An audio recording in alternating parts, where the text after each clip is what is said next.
E fala, meus Bitcoiners, vamos para mais um dia de análise no mercado cripto e o mercado amanhece em queda. A gente teve uma queda muito brusca ao longo da madrugada, confirmando o rompimento de uma figura que a gente vem falando há várias semanas.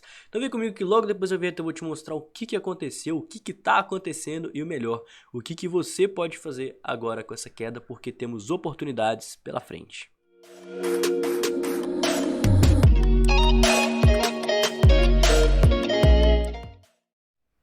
Pessoal, olhando aqui esse site da CoinGlass, antes da gente passar para a nossa análise, eu queria ressaltar que realmente foi muita gente sendo liquidada.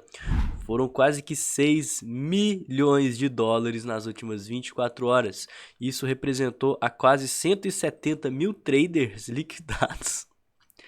E sério, a maior liquidação foi lá na Binance, que uma única pessoa, uma única ordem conseguiu ser liquidada em 4 milhões de dólares. Então sim, rolou um banho de sangue, rolou um apocalipsezinho no mercado. Mas ainda assim isso denota atenção e cuidado, porque a gente pode ver mais queda pela frente. E eu vou explicar ao longo desse vídeo o porquê. Mas começando de cara aqui com o nosso order book, é muito importante ressaltar que agora que a gente caiu, liquidou muita gente e deixou um baita volume de fundo, a gente está mais propício para compras do que para vendas. O preço ele estava alguns dias atrás lá próximo aos 24, chegou até aos 25 mil dólares no final de semana e agora a gente voltou para a região dos 21. Estamos muito mais próximos a pontos de suporte do que pontos de resistência, do que topos aí para as pessoas shortarem. Então é natural que quanto mais o preço cair, mais pessoas queiram comprar. Mas eu queria ressaltar um fato que eu até comentei ontem no vídeo, que a gente tinha muitos tokens alocados até os 22.4, que era o nosso ponto de suporte. Então a partir do momento que a gente perdeu esse ponto de suporte, não tem tanta gente interessada aí tá comprando Bitcoin, né? Então a gente vê mais ordens aí até os 21k, que provavelmente deve ser quem tá querendo pegar ainda o resto das liquidações. Mas quando a gente vem aqui, a gente tem ordem nos 20, 19, 18, mas não tem aquele livro de ofertas todo coloridinho, todo cheio de ordem aqui embaixo. Por quê? Sentimento de medo predominando no mercado, tá? Então as pessoas estão com medo de comprar Bitcoin agora por causa dessa queda. E também como o preço caiu muito, então a gente não está vendo muita ordem de venda também. A gente tem até mais ordens de compra naturalmente alocadas, mas nem o lado dos vendedores e nem o lado dos compradores está com muitos tokens aí para estarem sendo negociados. A gente continua tendo os 25k como nossa maior resistência, mas tem um gap gigante aqui no order book devido a essa queda ao longo da madrugada. Eu queria passar com vocês, antes de passar nesse cenário aqui da Cunha, eu queria passar no S&P 500, tá? Para ver o que aconteceu. E olha só, o S&P 500, galera, por mais que ele esteja em um dia de baixa, ele não teve essa queda brusca, tá? Ele não teve essa queda monstruosa e ele segue em uma tendência forte de alta.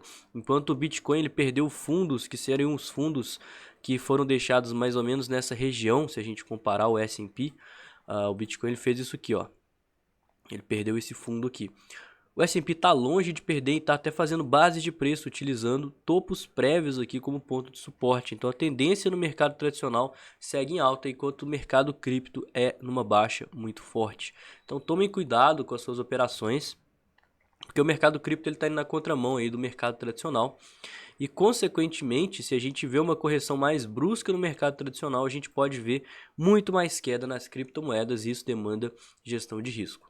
Beleza? Mas vamos passar aqui no Bitcoin. E como eu falei para vocês, a gente tinha essa cunha, acho que eu tinha traçado ela dessa forma assim no vídeo de ontem, né, que ela estava respeitando mais pontos. E eu até julguei isso em uns grupos e o pessoal questionou: "Ah, mas pô, é muito fácil você ficar considerando figura se você, olha só, aqui vazou, aqui foi falso rompimento". Cara, não importa, o que importa é o sentimento da figura. Existem falsos rompimentos na análise gráfica, os pontos de suporte e resistência, eles nunca vão ser respeitados milimetricamente. Existem faixas de suporte, faixas de resistência. E obviamente pode ter um rompimento, mas o que importa é que bateu naquela região, voltou a subir, bateu, voltou a subir. Então o que importa é que essa figura faça sentido para você e também para a maior parte do mercado que está enxergando e operando ela. Bom, rompemos a figura, estamos entrando aqui com volume forte. E como eu falei para vocês, o meu stop estava nesse pontinho aqui, ó. Ele estava aqui nos 22.400, deixa eu até colocar ele aqui certinho. Muito bem, dessa forma. Tava aqui meu stop, então fui estopado ao longo da madrugada, não tem problema.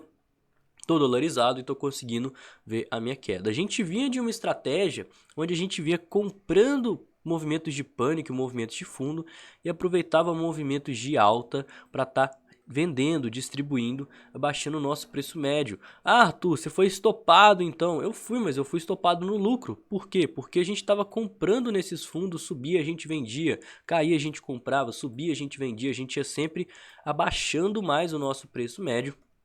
Então tomei um stop e ainda saí do stop com dinheiro no bolso. Isso que é gestão de risco e essa que é a importância de você analisar as probabilidades, tá? Então a gente segue caindo e o que eu tô de olho aqui no nosso gráfico é essa Fibo, todo esse movimento. Agora a gente tem uma probabilidade muito grande de fazer um pivô de baixa aqui no gráfico diário, tá? E eu quero ver o quanto que esse movimento vai para baixo. Eu vou seguir dolarizado, quietinho, olhando o quanto esse movimento está para baixo. Por isso que eu tracei essa Fibo. A Fibonacci ela serve como se fosse uma régua de todo esse movimento. Olha só, daqui até aqui é 100%. Eu quero saber desse 100%, quanto que o mercado vai conseguir devolver. Imagina que esse aqui é o território da Rússia. Opa! Esse aqui é o território da Rússia e esse aqui é o território da Ucrânia. Então os soldados ucranianos foram levando para dentro do território da Rússia, chegou aqui perto de uma base russa, eles começaram a recuar e a Rússia foi tomando o território. Então eu quero ver o quão forte os ucranianos estão para estar segurando esse território que eles já tomaram. Fibonacci serve para isso, serve para a gente medir. Então a gente tem esse primeiro nível de 382, que seria que a força dos soldados da Ucrânia, ou seja, a força dos touros, a força dos compradores está muito forte e a gente poderia fazer um fundo aqui. A gente chegou nesse 0,15, nesse 0,5, né? A gente está caminhando para o 0,5%, que seria metade do território. Então as forças elas estão equilibradas. E se a gente chegar aqui no 618 ou até perder, a gente aumenta consideravelmente a chance de fazer um topo descendente e aí ver mais queda pela frente. Por isso que eu tô dolarizado, eu quero ver o quão forte os russos, o quão forte os ursos eles estão para estar jogando esse mercado para baixo, para aí eu tá pensando nas minhas reentradas, porque não adianta eu sair reentrando aqui totalmente às cegas, de uma forma mais agressiva, porque eu vou estar querendo pegar a faca caindo, a gente não sabe onde que é o fundo e o nosso jeito de investir é com base no conservadorismo. Então a minha estratégia de gráfico aqui para o nosso swing é com base nisso e eu vou dar mais detalhes nas considerações finais, por isso que é importante você ficar até o final do vídeo, porque a gente precisa falar de sentimento. E galera, eu falei pra vocês, tava perigoso, tava muito perigoso, o sentimento deu uma piorada muito grande, porque a gente chegou a ter mais de 2 compradores para cada vendedor. A maior parte do mercado são as sardinhas e as sardinhas elas erram e as sardinhas estavam apostando na alta. Então quando teve esse movimento de baixa tinha 2 compradores para cada vendedor, tinha muito mais gente para ser liquidado e olha o que aconteceu com essa relação, caiu. Por quê? Porque todo mundo estava sendo estopado, liquidado. Olha só quantos contratos foram fechados e mais importante, a galera que foi liquidada aqui num único movimento. Foi muita gente. Então a gente criou um ponto interessante que você pode ter certeza que as instituições compraram pelo menos um pouco aqui, tá? Inclusive, esse é um ponto que se você não está exposto, é interessante você buscar pelo menos um pouquinho de exposição. Por exemplo, eu comprei o stop aqui, eu tomei stop aqui em cima, nos 22.400. Aqui, na hora que eu vi hoje de manhã esse movimento aqui, esse tanto de liquidação, eu comprei só um pouquinho, né? Eu sigo com a maior parte dolarizado porque eu quero ver aonde que esse capital vai, mas aonde essa pernada vai, mas eu aproveitei para me expor um pouquinho porque as instituições elas aproveitaram esse movimento para estar acumulando, tá? E junto com isso com as sardinhas. Mas cuidado, porque a maior parte do mercado ainda segue apostando na alta. A gente ainda tem 1,69, quase 2 compradores para cada vendedor. Eu também queria ressaltar que eu acho que esse nível de contratos abertos lá no futuros deve ser o menor, capaz até desse mês, tá, galera? Acho que a gente não viu o Open Interest tão baixo aí ao longo desse mês. Até colocar aqui, olha só, opa, não é o V, não é o H, aqui desse jeito. A última vez que a gente tinha a quantidade de contratos nesse nível foi lá para meados de julho. Então tem pouca gente no mercado, tem pouca gente operando. Agora que muita gente foi liquidada e consequentemente deve ter menos força compradora e vendedora para estar fazendo mais movimentos impulsivos dessa forma. Então isso nos leva às nossas considerações finais e é por isso que eu sigo de olho nessa régua de Fibonacci, porque como a gente deixou uma mínima bem importante, uma mínima do pânico, a gente fez uma pernada impulsiva com volume acima da média. Olha só como é que o volume estava antes desse crash e como o volume ficou depois desse crash. Então eu acho que sim, temos uma probabilidade muito grande de fazer um fundo ascendente no semanal contra os 17.600, tá? Eu acho muito importante ressaltar isso, porque esse fundo ascendente pode ser o nosso primeiro gatilho face a esse pânico no mercado, o pessoal já tudo desesperado. A gente pode fazer esse fundinho ascendente e ver aí um movimento de alta. Por isso que eu vou estar dolarizado, de olho nessa queda e de olho nessa régua aqui de Fibonacci.